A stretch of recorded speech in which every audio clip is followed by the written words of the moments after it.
Ce coup-là, j'ai quand même plus. Ah ouais. Je me fais toujours des blagounettes sans faire exprès. Hein? Bah oui. J'oublie de retirer les trucs qu'il faut retirer pour pouvoir faire de la place, évidemment. Et tiens, j'ai 3-4 livres comme ça, différents, qui permettent d'apprendre à se servir d'Internet. Ouais, ça permet de se rafraîchir la mémoire aussi, vas-y. Ouais, c'est pas mal.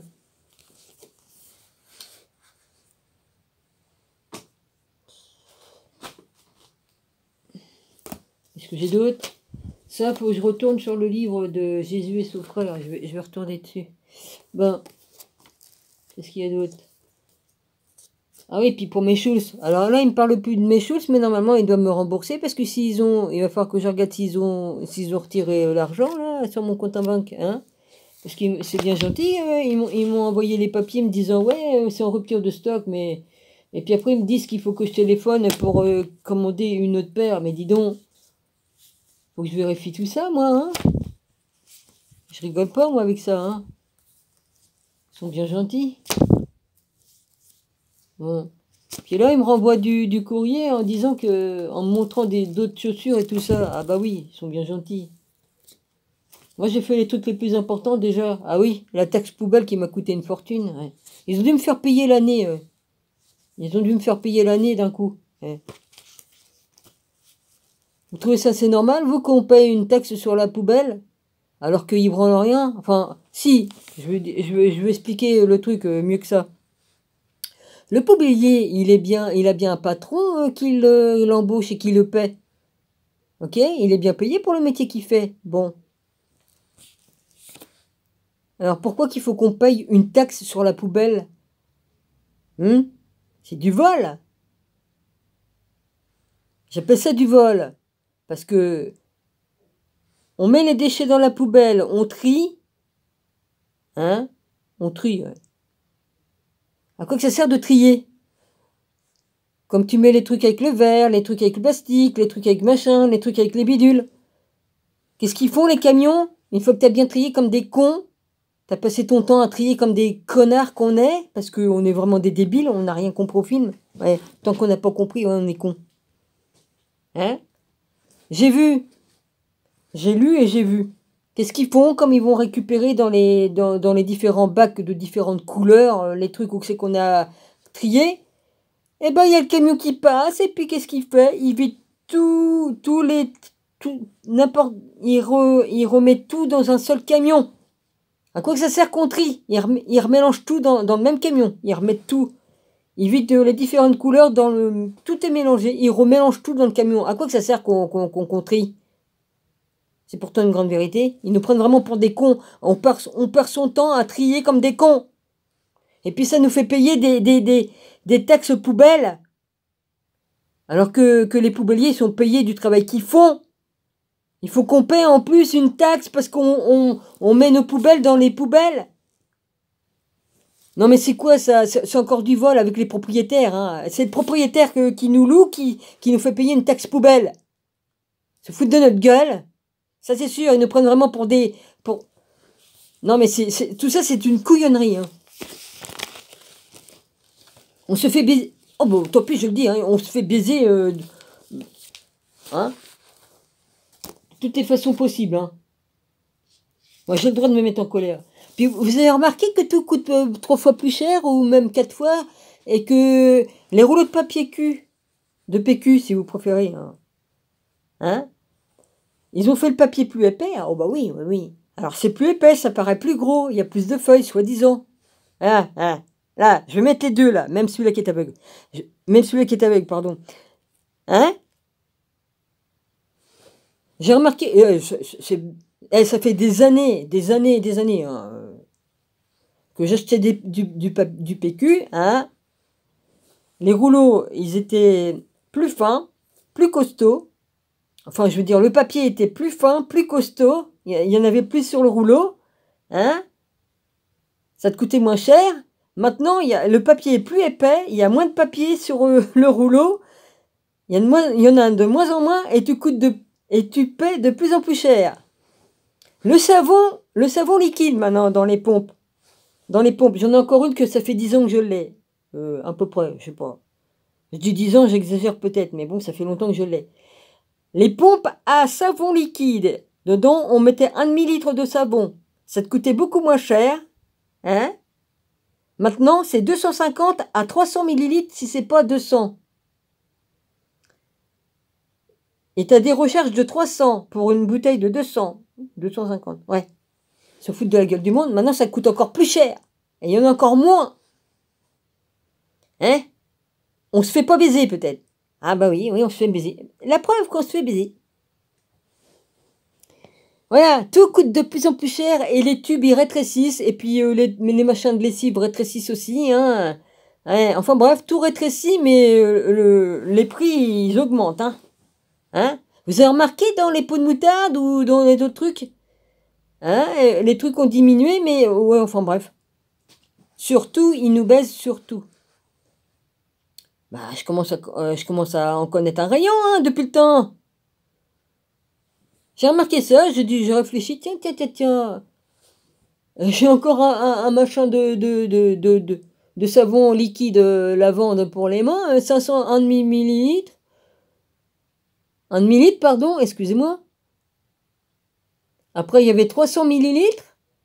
Puis maintenant, c'est descendu à 200 ou 250, non, mais c'est même plus 250, puisqu'ils vendent les recharges qui contiennent plus que le bac maintenant dans lequel on les met. Ouais, foutage de gueule. Puis s'il y avait que ça, je vous en dis seulement un petit morceau, hein. Oui, il y a longtemps que j'ai envie de vous le dire. Là, c'est fait, là, vas-y. Voilà, on se fait avoir. La vie est de plus en plus chère. On nous saigne jusqu'à la moelle. Ça, je vais poser ça ici, que ça tombe pas. Ouais. Alors, qu'est-ce que je voulais vous montrer? Ça, c'est mon clavier Bluetooth. Ouais. Clavier Bluetooth. Dessus, tu peux poser ta tablette ou ton téléphone, ou les deux, s'il y a la place, ou les deux. Ouais, c'est marrant.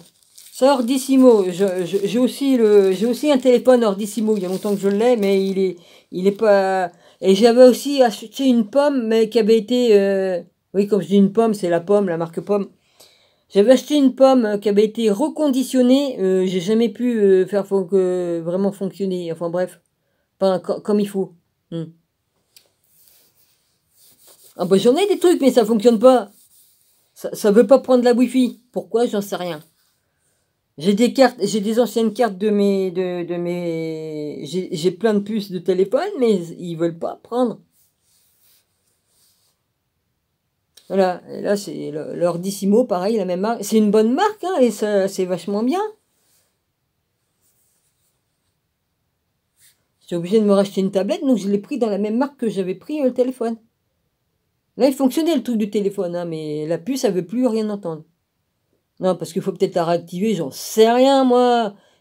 J'ai changé de puce pour avoir plus de machin sur mon téléphone, mais ça a rien donné. Bon, vas-y, ça donne quoi? Mon téléphone est pourri, il est pourri, et donc je peux mettre toutes les puces que je veux, et ça donnera rien. Ah, il y en a qui vont dire, ah, c'est acheté, bah oui, je suis obligé, oui, parce que si ça me lâche, le téléphone, là, au moins j'aurai ça. Parce que là, les autres trucs, les autres, ils ont grillé, hein. Les trucs made in chez China ou Taïwan, surtout chinois, ouais, ça a grillé. Ça fait des surchauffes, puis ça a grillé, hein. J'étais obligé de démonter, bah, je l'ai déjà montré, l'autre que j'avais, elle était plus rectangulaire que celle-là, moins haute, et, enfin bref. Elle avait fait une surchauffe, et puis la carte, j'étais obligé de casser pour récupérer ma carte qui était coincée dedans, là où que ça avait fondu, ouais. Et j'ai réussi à récupérer la carte mémoire. Bon, bah j'ai acheté ça pour mon chat. Je trouve pas grand chose hein, en truc de chat. Hein. Ouais. Bon, j'ai pas trouvé la couleur que je voulais, mais c'est mieux que rien. Voilà. Ouais, on voit bien la boîte. Hein. On voit bien la boîte du truc là. Voilà. Le truc du clavier. Encore faut-il que Vous saviez que si on laissait le Bluetooth sur notre téléphone, il pouvait nous espionner rien qu'avec ça? Bah, je vous avertis, hein. Moi, tout ce que j'apprends, je dis tout. Je dis tout. Il n'y a pas de raison. Les astuces, faut les connaître, parce que sinon, je peux avoir... Là, sur mon téléphone, excusez-moi, il va falloir que je refasse des réglages. Ils me font du chantage. Oui, oui. Parce que y a des tutos sur YouYou, qui dit vous pouvez enlever ceci, cela, ça sert à rien, parce que ça sert juste pour nous espionner, hein, pour nous voler nos données et pour les revendre. Moi, ils m'ont piqué des photos, je me suis aperçu, ils ont vendu mes coordonnées sous des vidéos de personnes qui parlent de leur métier, quoi. Voilà, hein. Par exemple, tiens, un mec qui fait restaurateur, mais qu'il fait qu'il fait plus, il fait de la pub pour sa société, et puis voilà, admettons, bah, dessous, j'ai retrouvé mes coordonnées dessous. Bon, ils marquent pas tout, mais bon, ils ont tout, hein. Ils ont mis des étoiles à certains endroits, ils ont quand même tout. De quel droit? Est-ce que Google m'a demandé ma permission? Non. Ils ont volé mes trucs, c'est du vol. Et en plus, ils me font du chantage comme je décoche les cases que j'ai le droit de décocher, hein, parce que ça n'empêche pas mon téléphone de fonctionner. Mais là, ça les fait chier, parce qu'ils peuvent plus avoir accès à mes photos, à mes vidéos et tout ça. Hein, pourquoi qu'ils me demandent à chaque fois, on veut avoir accès à vos vidéos, à votre, le truc qui prend des photos, enfin tout, quoi, vas-y, hein? Pourquoi ils veulent prendre ma gueule en photo, là? Hein, aussi? Eh, les droits d'auteur, là, de ma face, là. Hein? Ça m'appartient, ma face. Enfin, si on peut dire, parce que maintenant, plus rien ne nous appartient, hein, à ce qui paraît. Ouais. Alors, je fais un petit ménage, je vais bloquer, puis si ça vous plaît pas, c'est pareil, parce que je suis en droit de le faire. Voilà. Remarquez, hein, les droits, on nous enlève de plus en plus, hein, les droits. Hein. Bientôt, faudra avoir un patch spécial pour avoir le droit de péter. Hein? Bah, si ça continue, ouais. Puis même pour respirer, hein, bientôt. Bah, ça, c'est pas loin. C'est pas loin.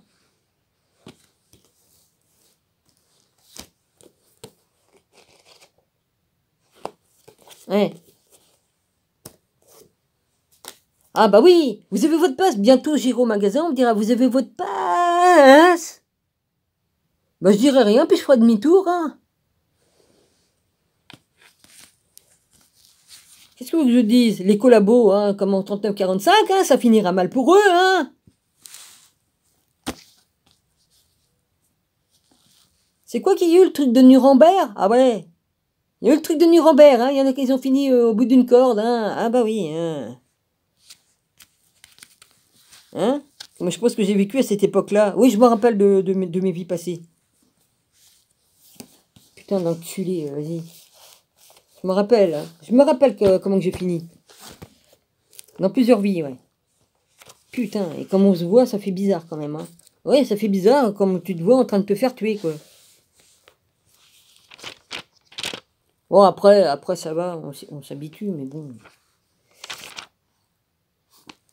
Ouais, c'est comme dans cette vie-ci, hein, les gens s'habituent. Ah, bah, ils vont s'habituer. Oui, maître, vas-y, hein, hein. L'autre abruti, là, d'en bas, excusez-moi de dire abruti, mais bon, hein. Il était déjà con avant, mais maintenant, c'est encore pire. Hein.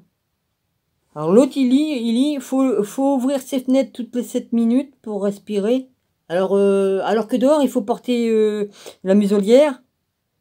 Hein, pour pas respirer le crabe, le crabe.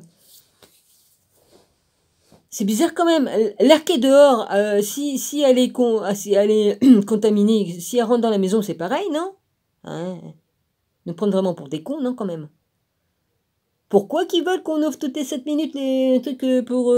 Bah parce qu'ils balancent des trucs avec les chemtrails, les chemtrails. Enfin bref, c'est comme vous voulez, hein. Hein, faut pas nous prendre pour des cons quand même, hein, non plus, hein, parce que là-dedans, on sait très bien qu'est-ce que vous mettez. Il y en a qui ont fait des analyses de beaucoup de choses, hein. Ouais, même de la potion magique, hein. Allez, on sait ce qu'il y a dedans. C'est... Oh putain.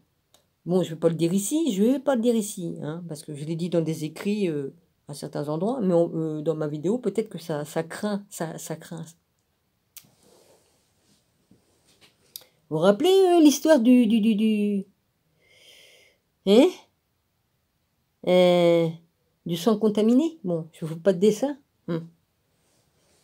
Ben, ce qu'il y avait dedans, ben,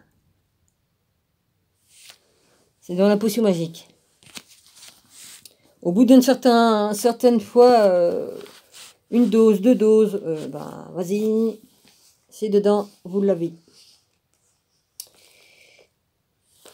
Faut être bien sûr de faire leur truc. Ouais. Enfin bref. Faut pas que j'aille trop loin dans ce que je dis, parce que maintenant, oh bah, les petits robots, là, ils sont bien habitués à chercher qu'est-ce qu'on dit et tout ça. C'est pas facile, hein, de dire vraiment les trucs comme on voudrait les dire. Enfin bref.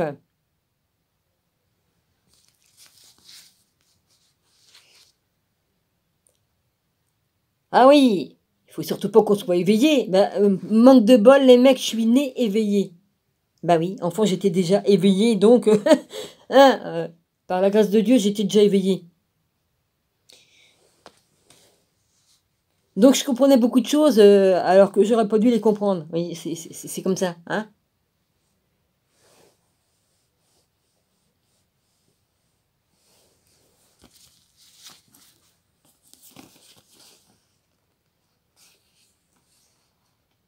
C'est une bande de Christ, de trous du cul, vas-y. Excuse-moi Seigneur, hein, mais je suis remontée. Hein. Alors, là tu me fais du chantage sur mon téléphone et je voulais faire ma vidéo, pas moyen de mettre en route pour faire ma vidéo. Si vous voulez que ça fonctionne, il faut accepter. Non mais oh, hein, le chantage. On y est en plein chantage sur beaucoup de choses, je crois, hein. Vous vous prenez pour qui? Non mais, vous permettez de faire du chantage aux gens sur leur téléphone et tout ça. Vous tracez les gens, hein, vous nous tracez là avec vos trucs là. Tout ça pour vendre nos données, pour vous faire du pognon. Vous vendez nos numéros de téléphone, nos adresses, tout un tas de trucs. À des sociétés. De quel droit? C'est qui est souverain? C'est nous, le peuple, on est souverain. Mais hein. Oh bah oui, la franc maman. Ah ça, vous prenez pour les maîtres, vous. Ouais, bientôt la fin, oui, bientôt. Tout ça va se casser la gueule, et puis tant mieux. Hein. Ce n'est que justice, hein, et c'est la justice divine qui va frapper, hein, c'est pas nous. Hein. Disons que vous allez tellement péter les couilles aux gens qu'ils vont pas faire une guerre civile, parce qu'ils savent très bien que s'ils font une guerre civile, vous mettrez des trucs... vous avez bien dit qu'est-ce que vous feriez, hein, si ça arrivait. Non, non, une révolution, oui. Puis là, ça sera le peuple qui fera la révolution. Ça sera pas vous, déguisés, qui avez fait la révolution du temps de Louis XVI. Hein? Ouais. Parce que là, c'était voulu. Là, hein. Vous vouliez qu'on dégage le roi. Il gênait. Ouais. Il fallait bien qu'il fasse de la place pour votre confrérie, de mes deux, là. Ça, j'en ai rien à foutre. Hein.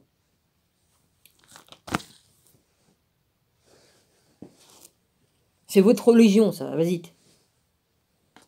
On n'a pas les mêmes... Non, on n'a pas les mêmes. Oh bah tiens, je suis tombé... L'évangile selon Jean. Ouais.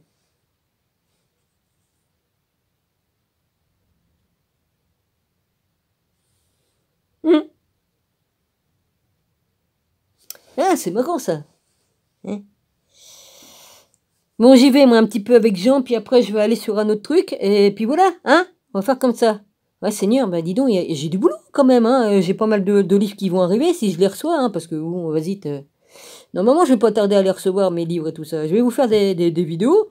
J'aimerais bien en faire des plus belles, mais j'ai pas le matos qu'il faut, mais bon. Ça va le faire quand même.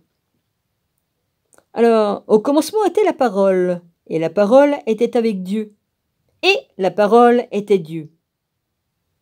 Elle était au commencement avec Dieu, toutes choses ont été faites par elle, et rien de ce qui a été fait n'a été fait sans elle. En elle était la vie, et la vie était la lumière des hommes. Il parle bien de Jésus, là, il n'était pas encore venu sur terre en tant que Jésus, mais il était là. Il était là, Seigneur, bah oui.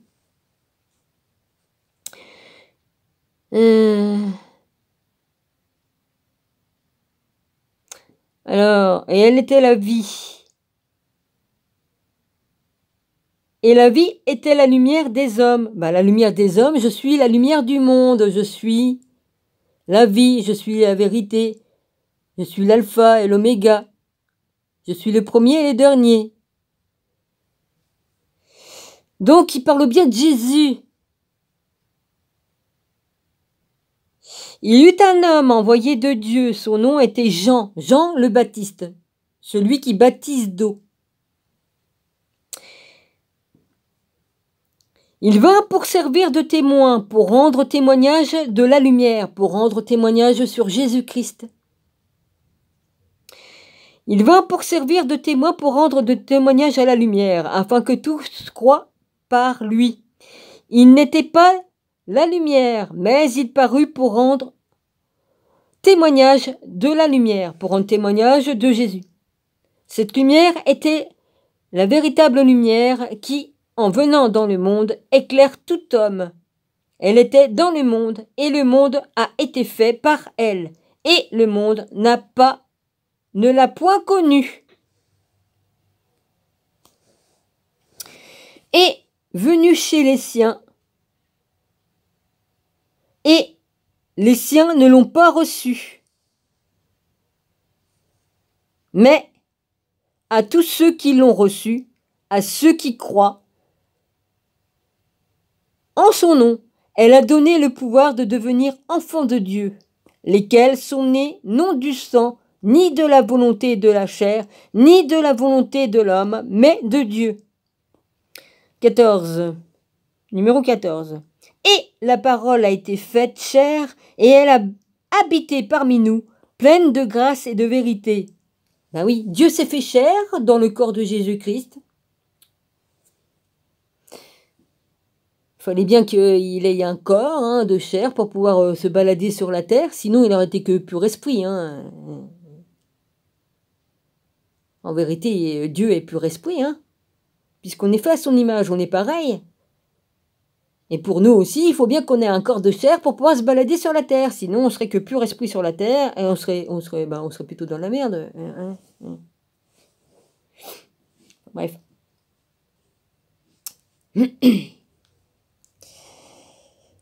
Pleine de grâce et de vérité, et nous avons contemplé sa gloire, une gloire comme la gloire du Fils unique venu du Père. Bon, il y a aussi un miracle qui fait que le Père et le Fils ne font qu'un, puisque le Fils est sorti du Père, et que le Fils est dans le Père, et le Père est dans le Fils. Bon, on parle d'esprit,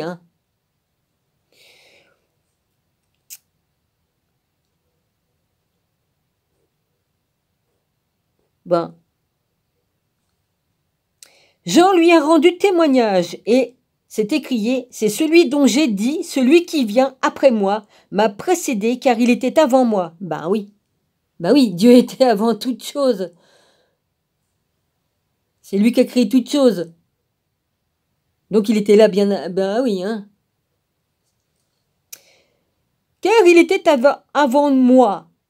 Et nous avons tous reçu de sa plénitude et grâce sur grâce. Car la loi a été donnée par Moïse, la grâce et la vérité sont venues par Jésus-Christ. Amen. Moi, je dis amen, oui, je dis amen pour tout. Personne n'a jamais vu Dieu, Dieu le Fils unique, qui est dans le sein du Père, et celui qui l'a fait connaître. Voici le témoignage de Jean lorsque les Juifs envoyèrent de Jérusalem des sacrificateurs et des Lévites pour lui demander « Toi qui es-tu » Il déclara, et sans restriction, il affirma qu'il n'était pas le Christ. Et ils lui demandèrent « Quoi donc es-tu » Élie, et il dit « Je ne le suis point. Es-tu le prophète » Et il répondit « Non. » Ils lui dirent alors « Qui es-tu » afin que nous donnions une réponse à ceux qui nous ont envoyés. « Que dis-tu de toi-même » Moi, dit-il, je suis la voix de celui qui crie dans le désert. Aplanissez le chemin du Seigneur. Comme a dit Ésaïe, Le prophète, ceux qui avaient été envoyés étaient des pharisiens. Les pharisiens, c'est eux qui sont installés là-bas, là, sur les terres des... Et c'est reparti.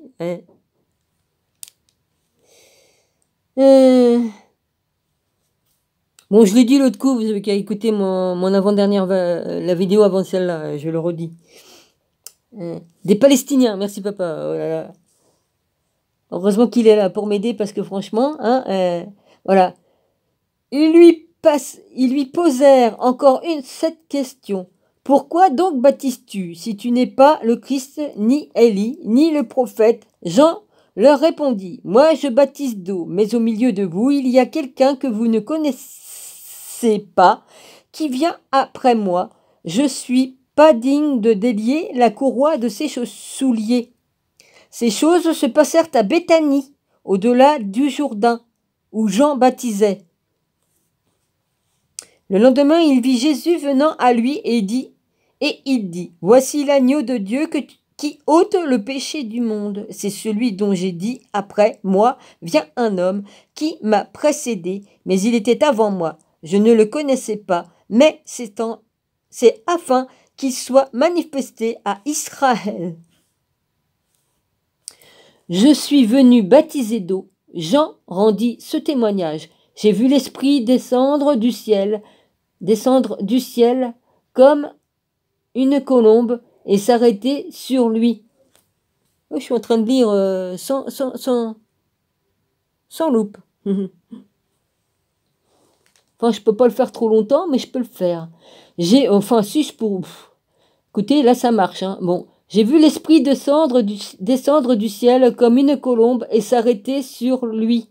Je ne le connaissais pas, mais celui qui m'a envoyé baptiser d'eau m'a dit, celui sur qui tu verras l'Esprit descendre, s'arrêter, c'est celui qui baptise du Saint-Esprit. Ah ouais, je me rappelle que j'ai fait des demandes là-haut. D'accord, j'ai compris. j'ai fait des demandes. Bah là-haut, mais en même temps, oui, enfin, j'ai demandé à Jésus des choses et puis, bon, je crois que, il m'a exaucé. C'est celui qui baptise de Saint-Esprit et j'ai vu et j'ai rendu témoignage, merci Seigneur, qu'il est le Fils de Dieu. Le lendemain, Jean était encore, je rigole de joie, Seigneur. Avec deux de ses disciples, et ayant regardé Jésus qui passait, il dit, voilà l'agneau de Dieu. Les deux disciples entendirent prononcer ces paroles, et ils suivirent Jésus. Ouais, je m'en fous, moi, on me croit pas, j'en ai rien à péter, je dis ce que j'ai à dire, rien à péter.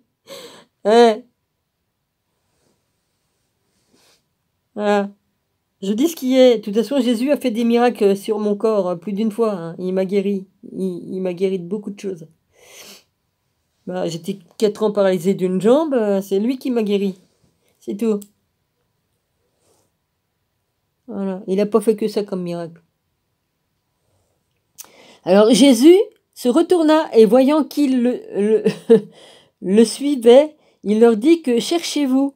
Et ils lui répondirent, Rabbi, ce qui signifie maître. Oui, ça veut dire maître. Où demeures-tu? Venez, leur dit-il, et voyez. Et voyez, ils allèrent et ils virent où il demeurait. Et ils restèrent auprès de lui ce jour-là. C'était environ la 10e heure. C'est spécial comme il dit la 10e heure. C'est spécial. Les premiers disciples, voilà, je ne vais pas plus loin. Merci Jésus. Tiens, je peux lui dire merci parce que dis donc. J'ai beaucoup reçu de sa part, je peux vous le garantir. Et ceux qui ne me croient pas, ils ne me croient pas. C'est pas important parce qu'il y en a, ils sont du côté de Lucifer, donc ça leur plaît pas. Bon, c'est votre problème, C'est leur problème. Bon, ouais, j'en ai rien à péter, Chacun chez soi, et les vaches seront bien gardées, comme on dit chez nous en Normandie.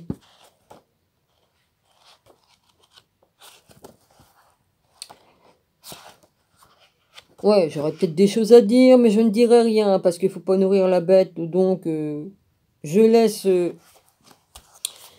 Je laisse de côté toutes ces conneries. J'en ai plus rien à péter. Ça me passe au-dessus de la tête. J'en ai plus rien à péter. Voilà. Échec et maths. Ça ne marche plus. Non, ça ne marche plus. Niet. Alors, l'incident à Antioche. J'étais ici.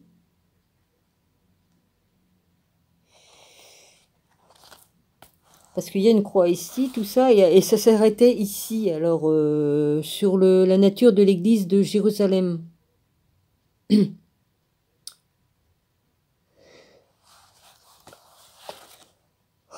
Excusez-moi, je digère, et puis je commence à être un peu fatiguée, mais bon, bah, j'arrête pas, hein, je fais du rangement, je trie, et je vais avoir du mal à faire certaines choses, hein, parce que c'est... Oh, punaise.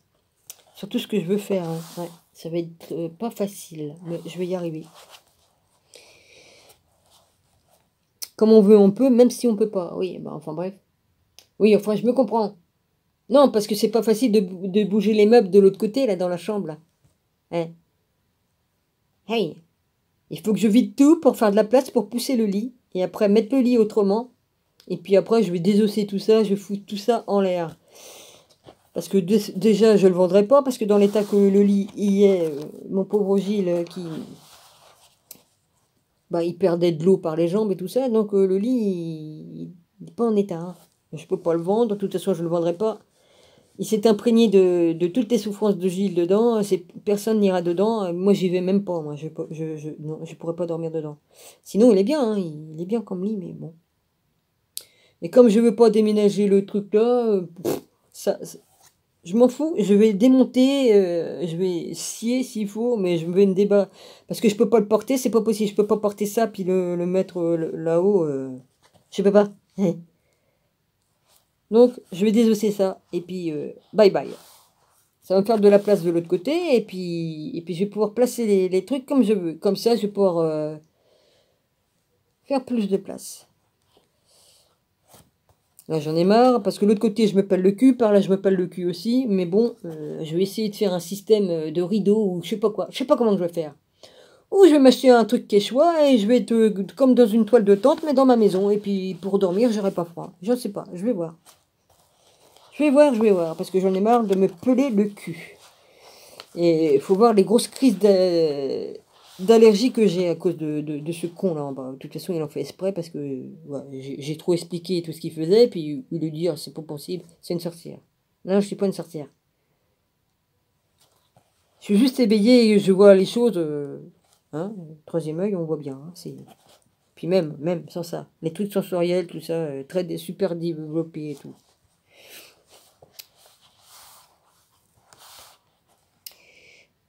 Non, mes mains, c'est comme des baguettes de sourcier. Hein. Je ressens les choses, même par les mains, tout ça. Hein. Vas-y. Hein. C'est marrant, mais c'est comme ça. J'ai tout ultra machiné. Vas-y.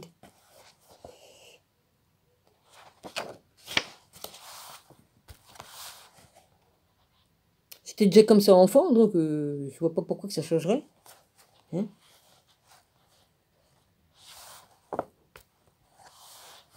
J'étais déjà comme ça enfant. Avec tous les dons, mais... Je me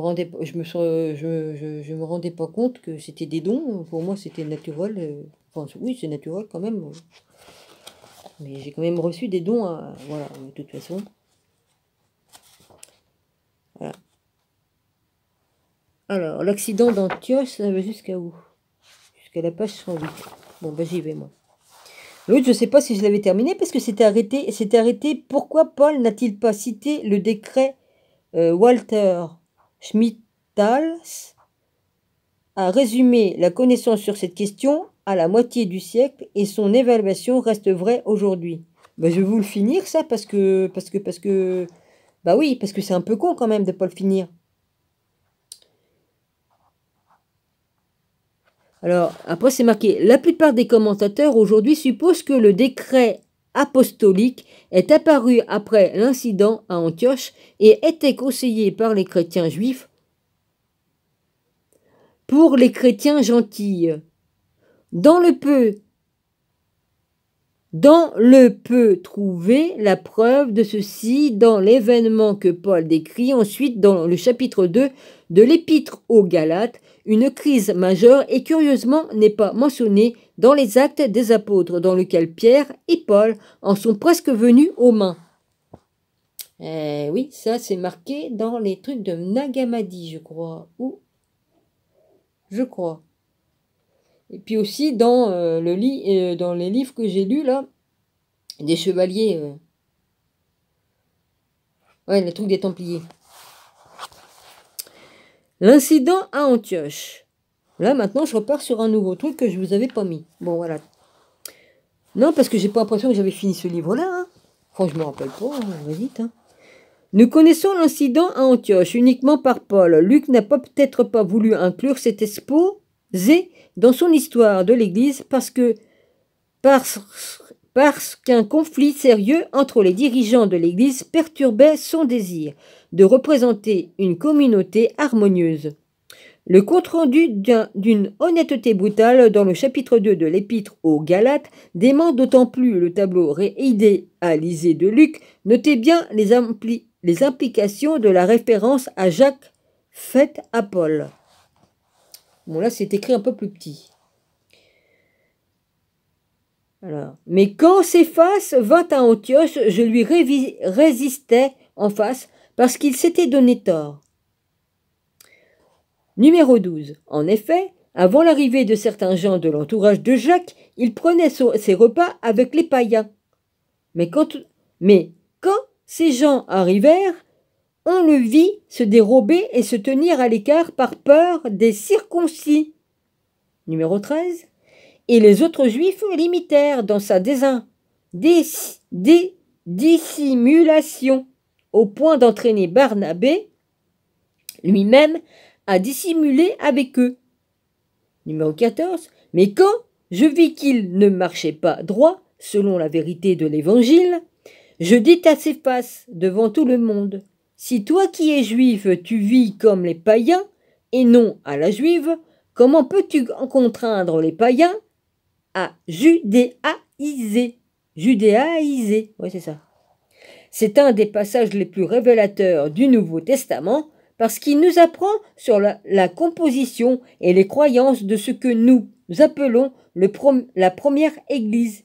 Il apparaît de plus en plus évident que les premiers disciples de Jésus se considéraient comme rien d'autre que des Juifs. Ce que Paul dit de Pierre dans le verset 14 en dit long. Si toi qui es juif, et remarquez comme Paul fait référence aux autres croyants. Page 104, j'ai fini la 103. Page 104.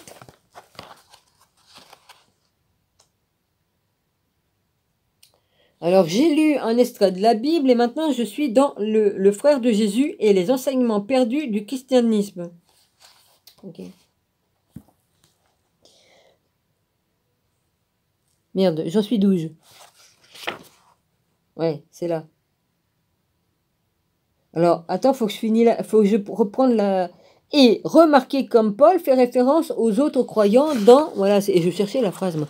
Dans le verset 13.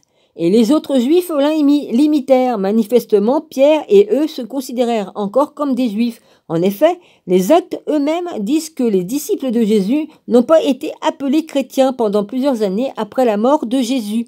C'est à Antioche que pour la première fois, les disciples reçurent le nom de chrétiens. Avant cela, ils étaient parfois appelés Nazaréens.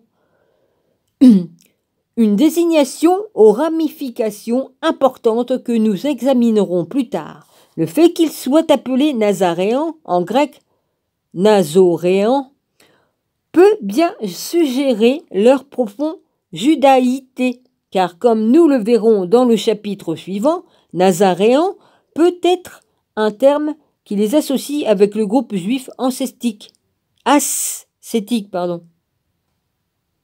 triste, connus comme les Nazirites. Le second point surprenant concernant le compte rendu de l'accident à Antioche est le fait évident que Paul et Pierre sont en désaccord et la raison de leur désaccord est Jacques. Paul le nouveau venu, l'ancien persécuteur des chrétiens, qui, nous le savons, a aidé et encouragé la lapidation d'Étienne, ose prendre Pierre à partie. La question, sûrement une question délicate, les Juifs partageant les repas avec les gentils, c'est une chose de dire que les gentils peuvent faire partie de la communauté chrétienne sans être circoncis et peuvent observer seulement une partie très limitée de la loi. C'en est une autre d'arriver à comprendre comment les Juifs et les gentils pouvaient avoir des relations de table. Résoudre cette question ne consistait pas juste à ce que les gentils acceptent de manger cachère quand ils se trouvaient avec des Juifs, comme nous le savons. C'est quoi qui se casse la gueule là? Non, il se passe. J'ai eu un phénomène aussi qui s'est fait chez moi, mais c'est pas grave. Moi, ça ne m'a. Je suis pas étonnée.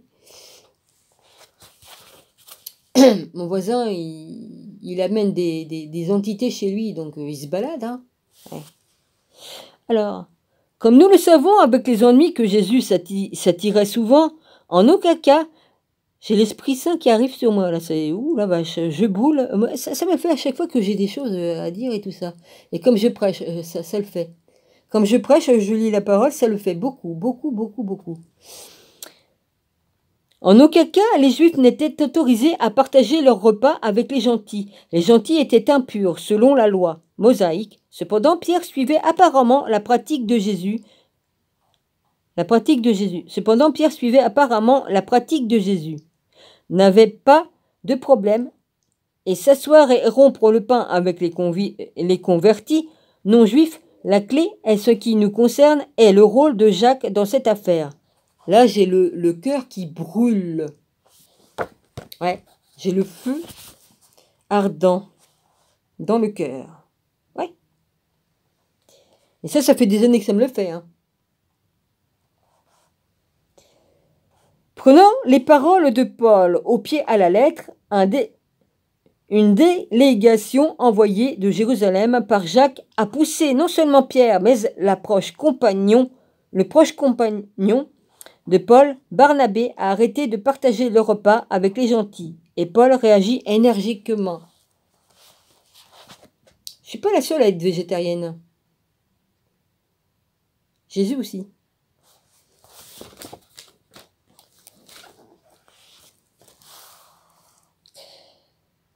Alors, voir les actes des apôtres, 7.58. Le Étienne poussait hors de la ville et se mit à lapider. Attends, ah oui, c'est ça qui est marqué. Voir les actes des apôtres, 7.58.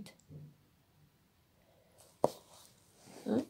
Ouais, j'ai ma Bible que là, mais non, je l'ai dessous. Non, je l'ai pas là. Qu'est-ce que j'ai foutu? Moi, j'ai encore changé de place. Ah oui, je l'ai mis là, que je suis con. Je l'ai mis là. Actes des apôtres. Actes des apôtres. Il dégueule. Depuis ce matin, il n'arrête pas. J'ai pas compté, mais au moins plus de 40 fois.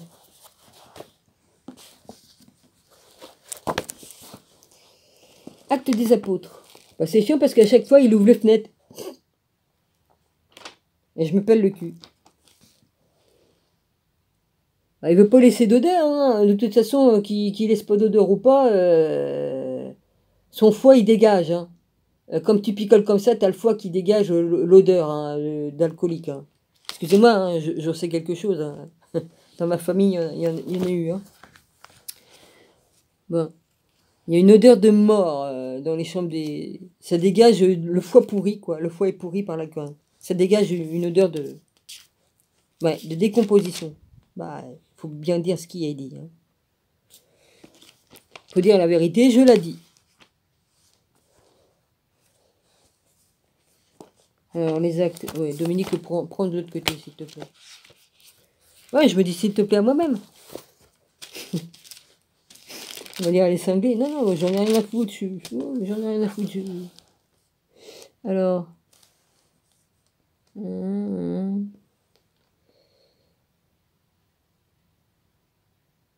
Là, non.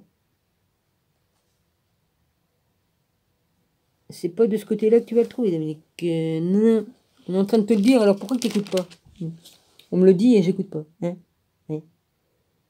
Actes des apôtres, page 1085.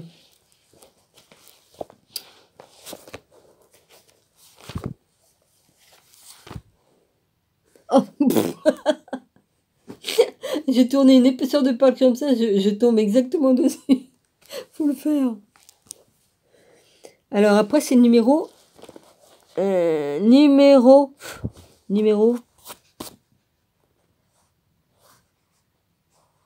758.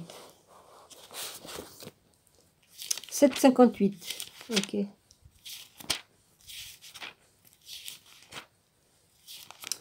Ah, je suis allée un petit peu plus loin. J'ai pris 2 pages en même temps. Là, vas-y. 758.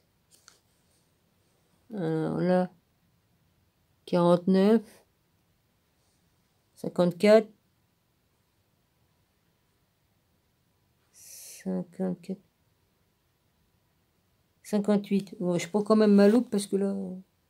Non, là c'est 59. T'as mal vu. 58. Alors attends, je vais prendre quand même le 57. Ils poussèrent alors de grands cris en se bouchant les oreilles, et ils se précipitèrent tous ensemble sur lui, le traînant hors de la ville et le lapidèrent. Alors attends, je vais lire le 54. Étienne, le premier martyr.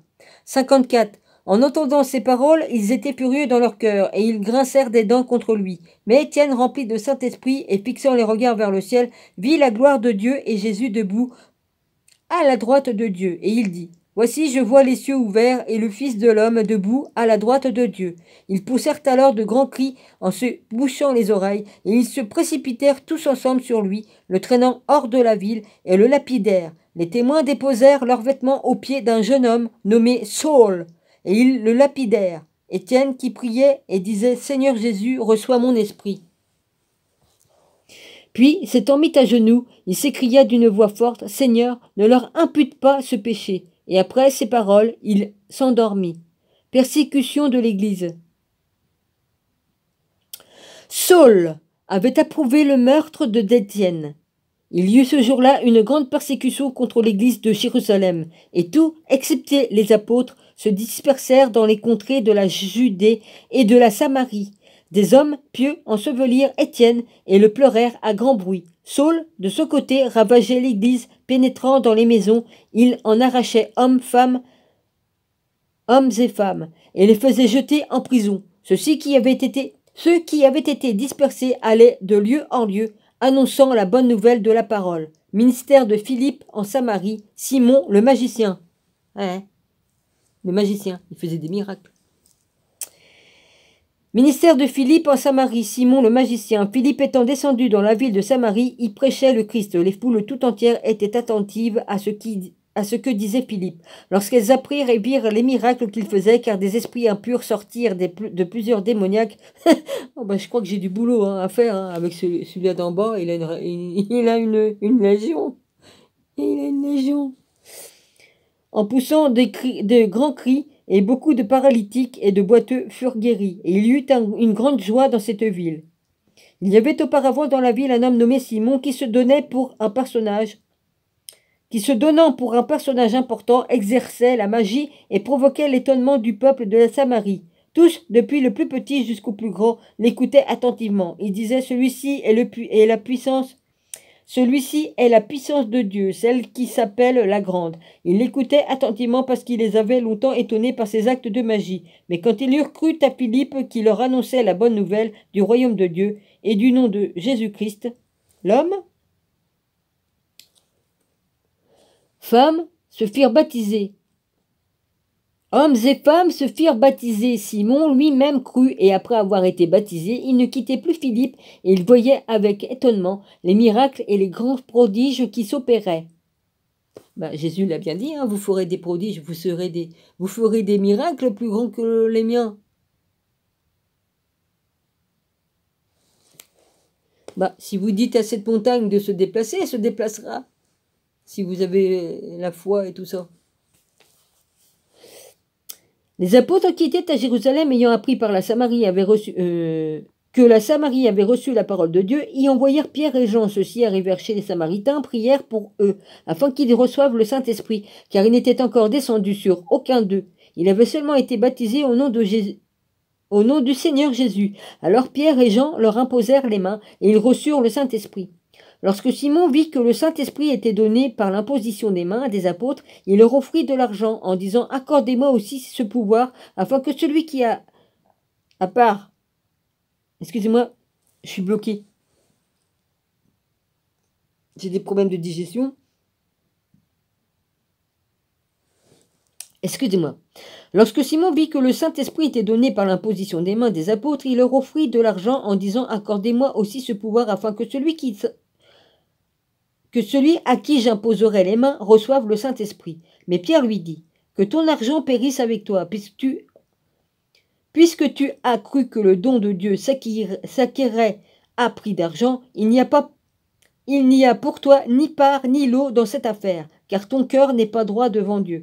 Repens-toi donc de ta méchanceté, et prie le Seigneur pour que ta pensée de ton cœur te soit pardonnée, s'il est possible, car je vois que tu es dans un fiel amer et dans les liens de l'iniquité. » Simon répondit, « Priez vous-même le Seigneur pour moi, afin qu'il ne m'arrive rien de ce que vous avez dit. » Après avoir rendu témoignage à la parole du Seigneur et après l'avoir prêché, Pierre et Jean retournèrent à Jérusalem en annonçant la bonne nouvelle dans plusieurs villes de Samarie, des Samaritains. Philippe et le ministre éthiopien.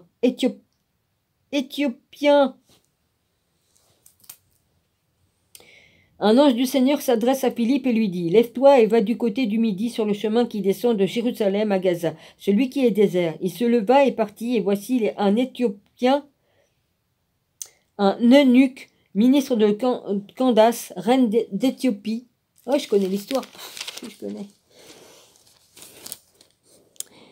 Surintendant de tous ces trésors, venu à Jérusalem pour adorer, s'est retourné assis sur son char et lisant le prophète Ésaïe, l'Esprit dit à Philippe, « Avance et rapproche-toi de ce char. » Philippe accourut et entendit l'Éthiopien qui lisait le prophète Ésaïe. Il lui dit, « Comprends-tu ce que tu lis ?» Il répondit, « Comment le pourrais-je si quelqu'un ne me guide ?» Et il invita Philippe à monter et à s'asseoir avec lui. Le passage de l'Écriture qu'il lisait était celui-ci. « Il a été mené comme une brebis à la boucherie, et comme un agneau muet devant celui qui le tond. Et comme un agneau muet devant celui qui le tond. Il n'a point ouvert la bouche. Dans son humiliation, son jugement a été levé, et sa postérité qui la dépeindra. » Sa postérité, c'est sa descendance. Ouais, il parle bien de Jésus, là. L'eunuque dit à Philippe, « Je te prie, de qui le prophète parle-t-il ainsi? Est-ce de lui-même ou de quelqu'un d'autre ?» Alors Philippe, ouvrant la bouche et commençant par ce passage, lui annonça la bonne nouvelle de Jésus. Quand ils continuaient leur chemin, ils rencontrèrent de l'eau, et l'eunuque dit, « Voici de l'eau, qu'est-ce qui t'empêche que je ne sois baptisé? » Qu'est-ce qui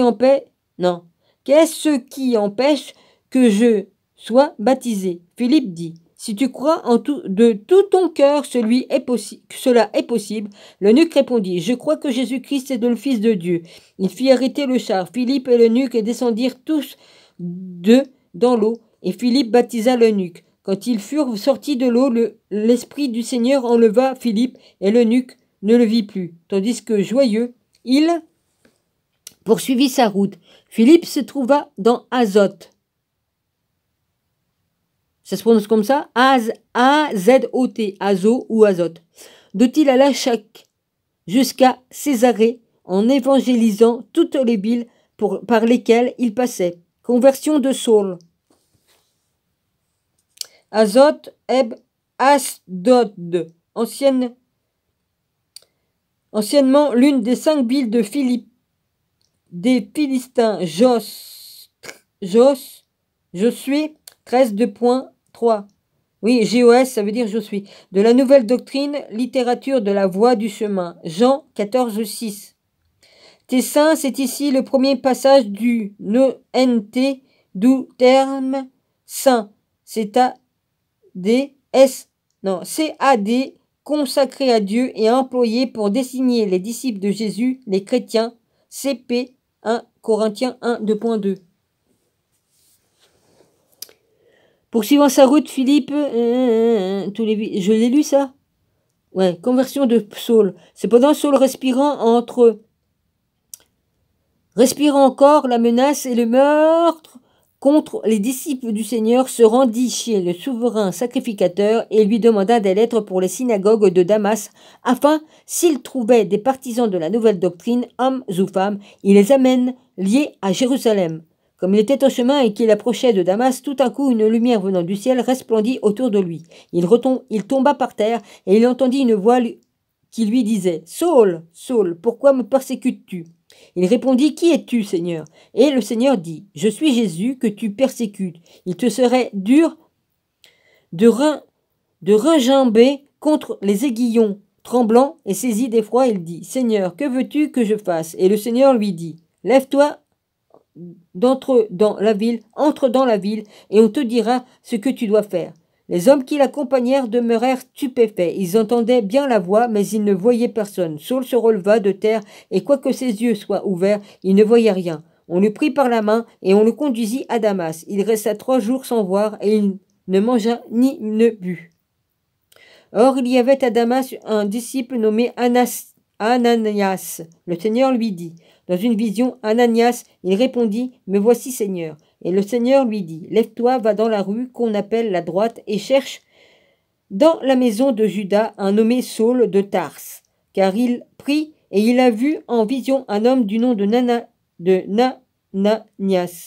d'Ananias qui entrait et qui lui imposait les mains afin qu'il recouvre la vue. Ananias répondit, « Seigneur, j'ai appris de plusieurs personnes tous les maux de cet homme a fait de tes mains. » Que tous les maux que cet homme a fait de tes seins, pardon.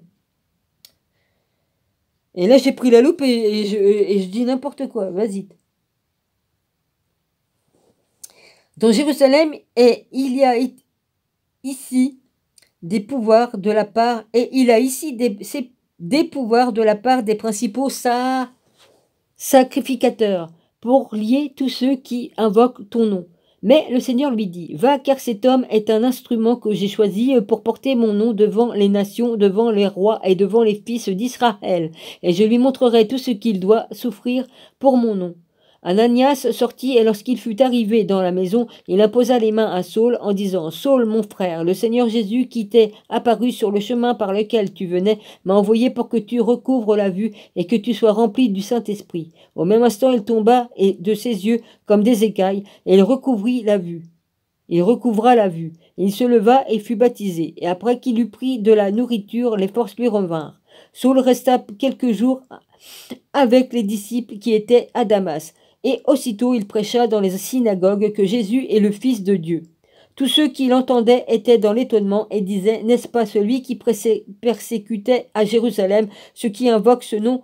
Et n'est-il pas venu ici pour les emmener liés devant les principaux sacrificateurs ?» Cependant, Saul se fortifiait de plus en plus et il confondait les Juifs qui habitaient Damas, démontrant que Jésus est le Christ. Saul à Jérusalem et à Tars. Au bout d'un certain temps, les Juifs se concernèrent pour le tuer et leur complot parvint à la connaissance de Saul. On gardait les portes jours et nuits afin de lui ôter la vie. Mais pendant une nuit, les disciples le prirent et le descendirent par la muraille, dans une corbeille. Lorsqu'il se rendit à Jérusalem, Saul tâcha de se joindre aux disciples, mais tous le craignaient, ne croyant pas qu'il soit un disciple. Alors Barnabas, l'ayant pris avec lui, le conduisit vers les apôtres et leur raconta comment sur le chemin Saul avait vu le Seigneur qui lui avait parlé et comment à Damas il avait précisé franchement au nom de Jésus, il allait et venait avec eux dans Jérusalem. Il s'exprimait en toute assurance au nom du Seigneur. Il parlait aussi et discutait avec les hellénistes, mais ceux-ci cherchaient à lui ôter la vie. Les frères l'ayant su, l'emmenèrent à Césarée et le firent partir pour Tars. L'Église était en paix dans toute la Judée, la Galilée et la Samarie, s'édifiant et marchant dans la crainte du Seigneur, et elle s'accroissait par l'assistance du Saint-Esprit. Iné, le paralytique guéri par Pierre. Marc 2, 2.3-12, Acte 3, 2.1-16. Comme Pierre visitait tous les saints, il descendit aussi vers ceux qui demeuraient à Lyde. Et il trouva un homme nommé Énée,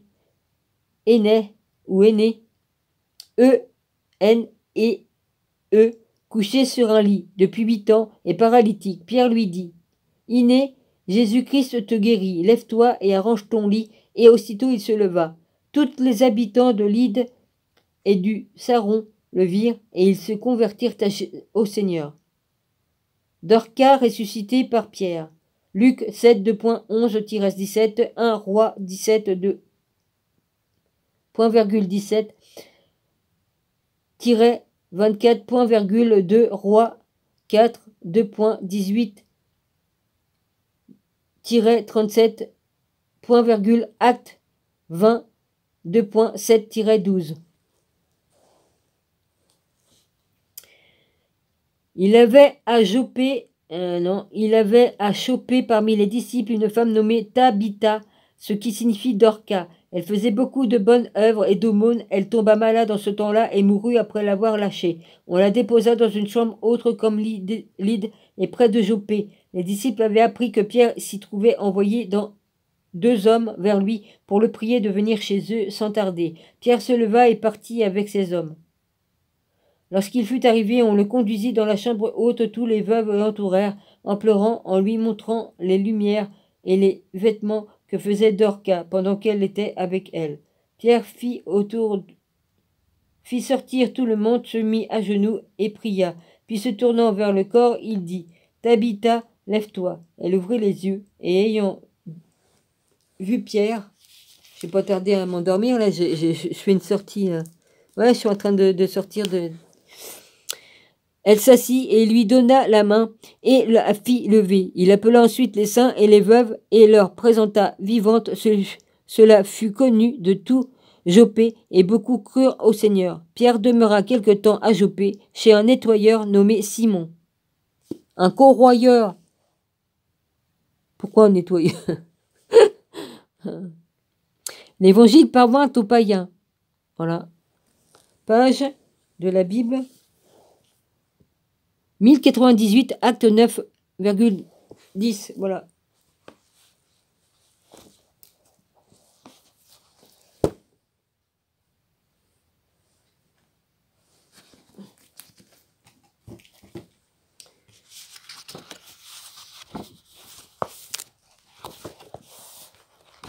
Ouais, j'ai décroché mon fixe, hein, mon habit. Ouais, ouais. Oh, je t'ai tout expliqué. Hein. Oui.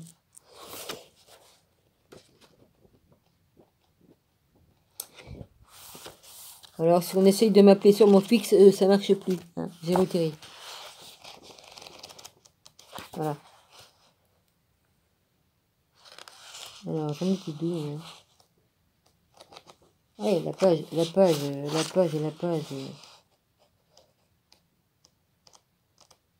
Du coup, j'ai perdu ma page du lit parce que comme j'ai pris le machin, ça a tourné les pages.